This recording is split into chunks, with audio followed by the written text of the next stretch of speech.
Harold Speed moved through the gilded studios of Edwardian London with a quiet determination that belied his eventual influence on generations of artists. Born in 1872, he arrived at a moment when British art was undergoing a profound transformation, and no figure loomed larger in that world than John Singer Sargent, the American virtuoso whose portraits captured not just faces, but the very essence of an era's confidence and glamour.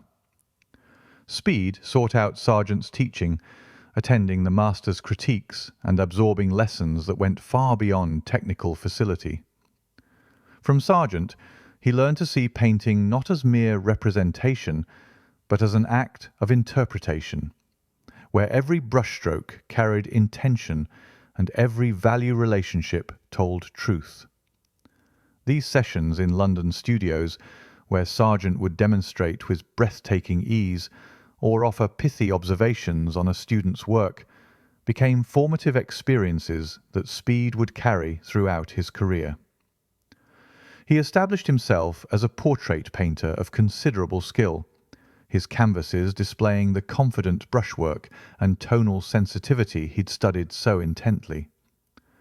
But Speed's legacy would ultimately rest not in his own paintings alone, but in his remarkable ability to articulate the principles underlying visual art.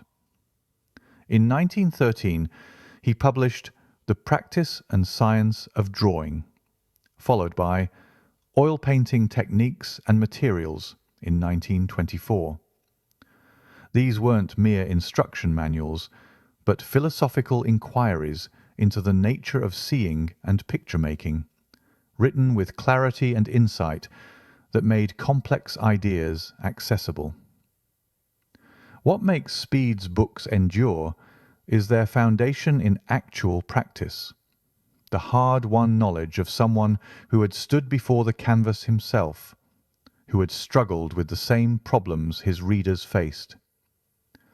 Over a century later, art students still turn to his pages, finding wisdom that transcends changing fashions because it speaks to something fundamental about the act of drawing and painting itself.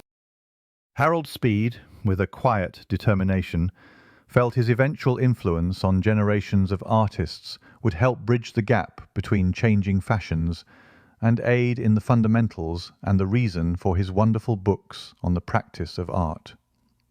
And lastly, along those lines, be sure to check the link below for e-books that we feel will inspire and instruct and be a source of encouragement in your art journey.